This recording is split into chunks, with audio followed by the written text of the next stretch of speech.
Hola a todos, gracias por seguirnos en nuestra página www.losabogadosasesores.com, por seguirnos en Facebook y ahora en este canal que estamos estrenando de YouTube. El tema de hoy es los abusos en materia de aceptación de cargos y de preacuerdos.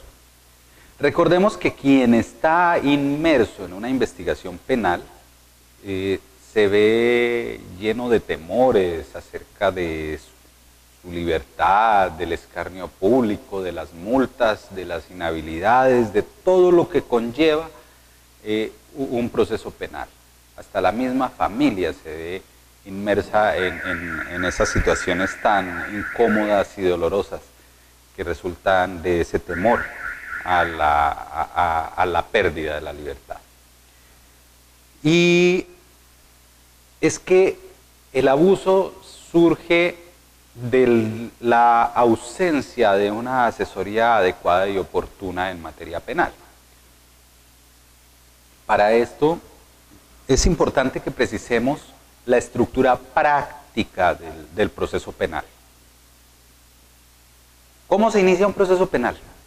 Vean, tan pronto hay una denuncia o una compulsa de copias por parte de alguna autoridad judicial o administrativa, o una noticia por allá donde se supo que hay un presunto hecho delictivo, entonces un fiscal asume conocimiento de esa situación y ordena inmediatamente, dentro de los 5 días siguientes a los que tiene el conocimiento, que se realicen unos procesos tendientes a verificar que ocurrió un hecho delictivo y que pueden haber unos responsables.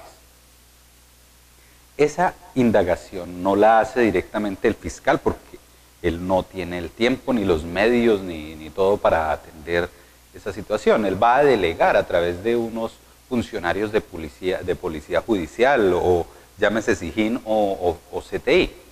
Y a través de ellos va a verificar que ocurrió el hecho y que hay un responsable o unos responsables.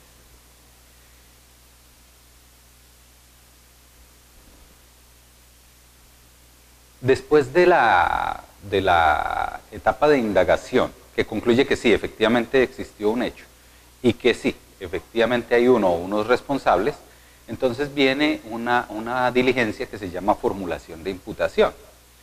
Es allí donde se pueden hacer inicialmente, allí se pueden hacer unas aceptaciones de cargos, se puede aceptar los cargos. La audiencia de formulación de imputación es un acto mediante el cual, en palabras muy sencillas, el fiscal le dice a una persona que presuntamente cometió un acto que es prohibido por el Código Penal y que eso tiene una sanción establecida de tal manera. Posteriormente, a la etapa a la audiencia de formulación de imputación, que entre otras cosas puede venir acompañada de una solicitud de medida de aseguramiento o no.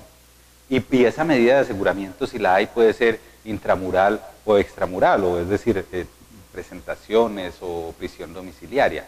Depende de la defensa, en el momento oportuno, utilizar todas las herramientas que establece el código para esa situación, para prevenir que la persona necesariamente vaya a prisión de manera preventiva. Entonces, cuando termina esa audiencia de imputación, inmediatamente surge para las partes, fiscalía y defensa, la posibilidad de ejercer labores de investigación.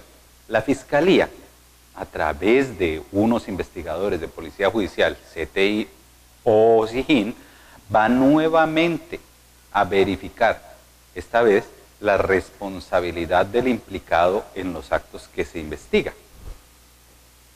El fiscal puede delegar en peritos, en investigadores, en expertos, en testimonios de otras personas que conocen, no necesariamente sobre el hecho, sino sobre casos similares. En fin, va a realizar actividades encaminadas a verificar que la persona que se investiga es responsable del hecho que se investiga. Y por supuesto, la defensa en ese momento también adquiere unas posibilidades para verificar la inocencia de la persona o la existencia de causales de ausencia de responsabilidad o de causales de inimputabilidad. Pero mire que la Fiscalía tiene unas situaciones particulares. Para empezar, cada fiscal puede tener entre 1.800 y 3.500 casos para atender. Eso es mucha carga laboral y eso representa, de cierta manera, un beneficio para el implicado, porque tanta carga laboral puede conllevar a que el fiscal cometa errores. Y recuerde que el fiscal está delegando también en terceros el desarrollo de ciertas actividades, y esos terceros también son humanos y pueden equivocarse.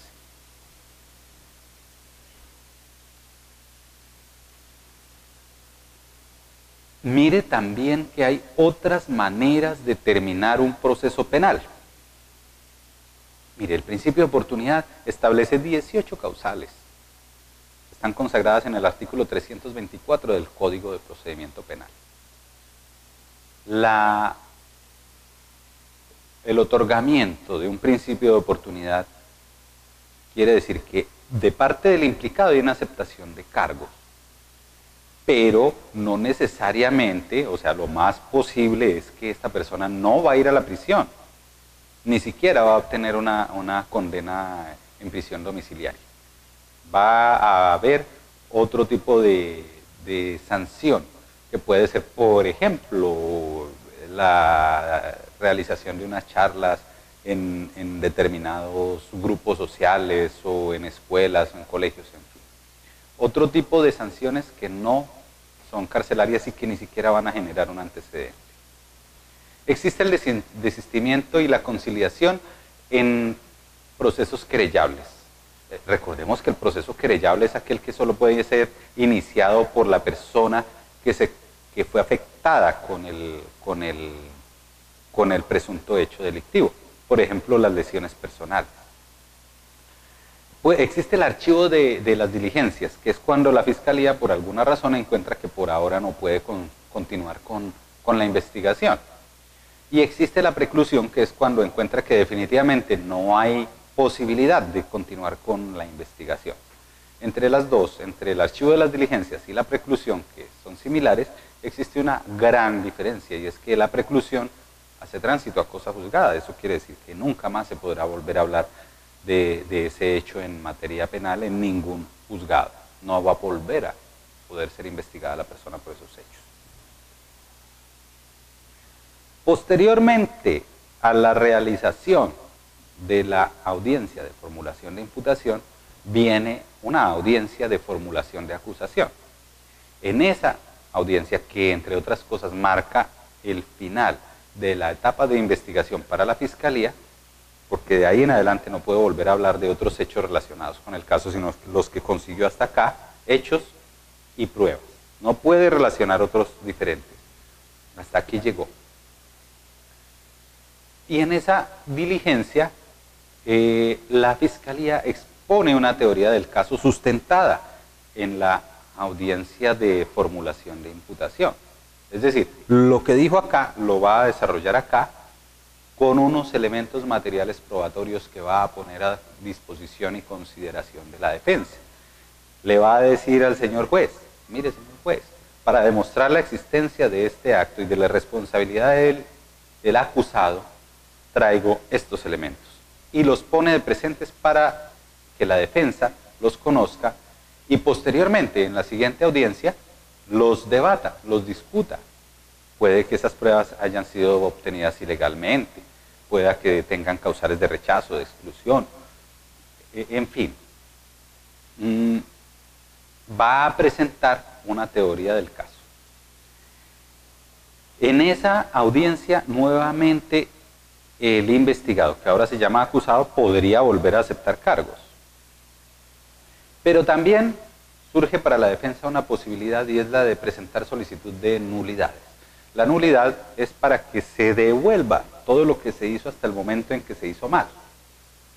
Por decir algo, si la defensa cometió errores, si la Fiscalía cometió errores en la etapa de indagación e imputó mal, entonces en la audiencia de formulación de acusación tiene la oportunidad la defensa para solicitar que se declare la nulidad de todo lo actuado y se devuelva hasta la audiencia de formulación de imputación para que esa imputación se haga conforme a los hechos que realmente están demostrados dentro del proceso o frente a la responsabilidad del implicado. Luego viene una audiencia conocida como preparatoria. En la audiencia preparatoria, la defensa primero se refiere a las pruebas que ha presentado la Fiscalía, los elementos materiales probatorios que ha presentado, si fueron legalmente obtenidos, si tienen causales de exclusión o rechazo. Y la defensa puede presentar una teoría del caso, puede o puede no hacerlo, pero debe corresponder en todo caso a una estrategia. Es decir, si la defensa va definitivamente a no presentar una teoría del caso, esto debe hacerlo sustentado en una estrategia de defensa. No vamos a presentar teoría del caso porque nos vamos a tener a que la Fiscalía pruebe lo que está diciendo. O sí, vamos a presentar una teoría del caso donde vamos a demostrar que lo que dice la Fiscalía es incorrecto o que hay una situación paralela a lo que está diciendo la Fiscalía.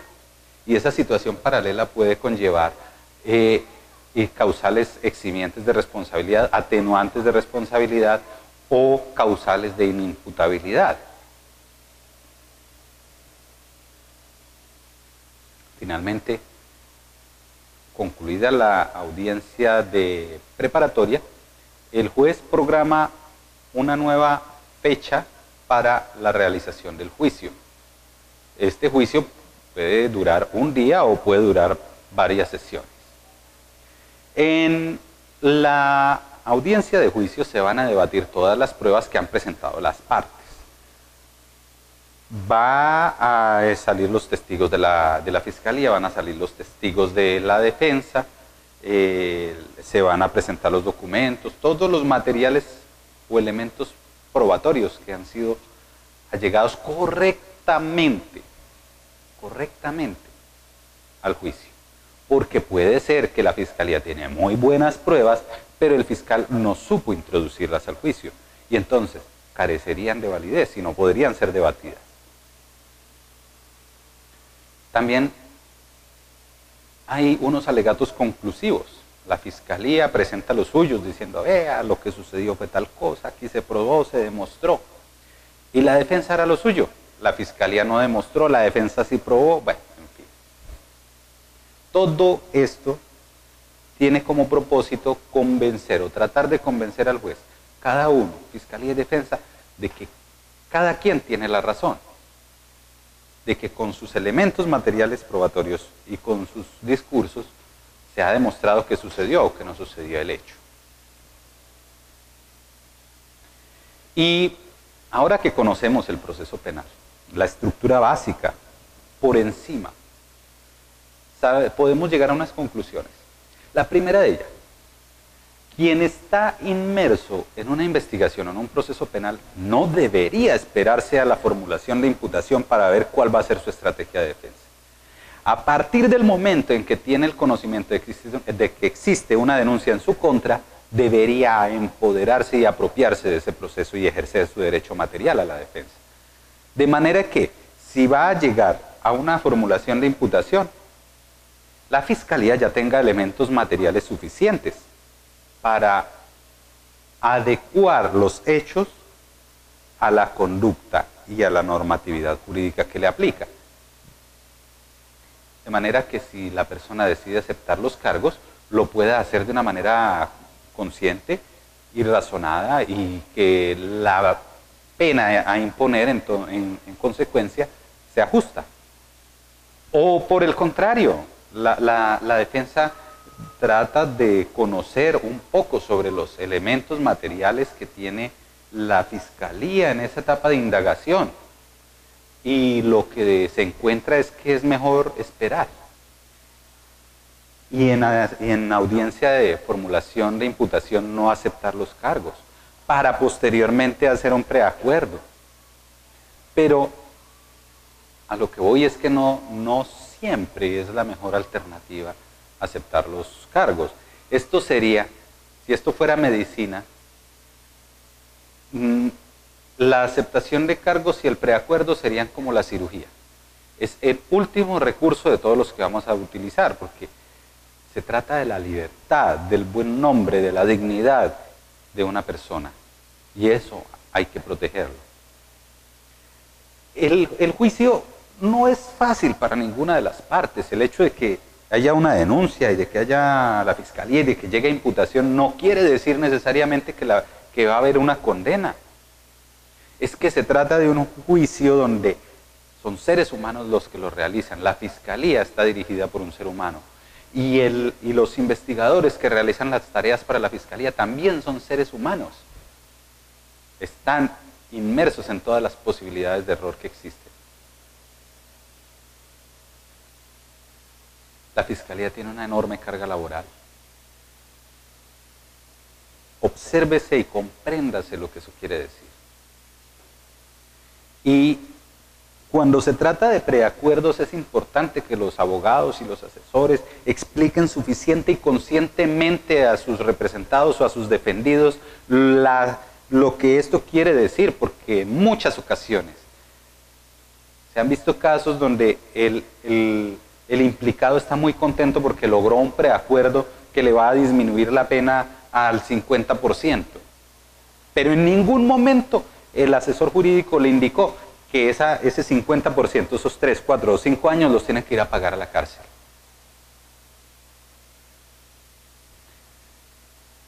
Esas son las cosas que deben tenerse presentes.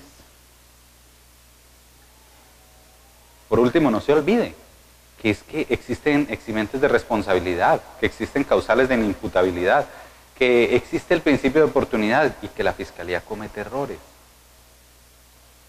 Es decir,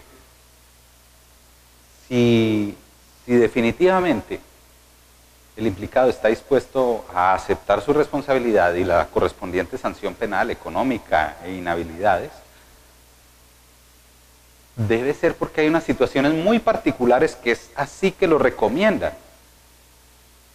Y no simplemente se trata de salir del paso lo más pronto posible y terminar este proceso sin el respeto a los derechos de defensa del implicado.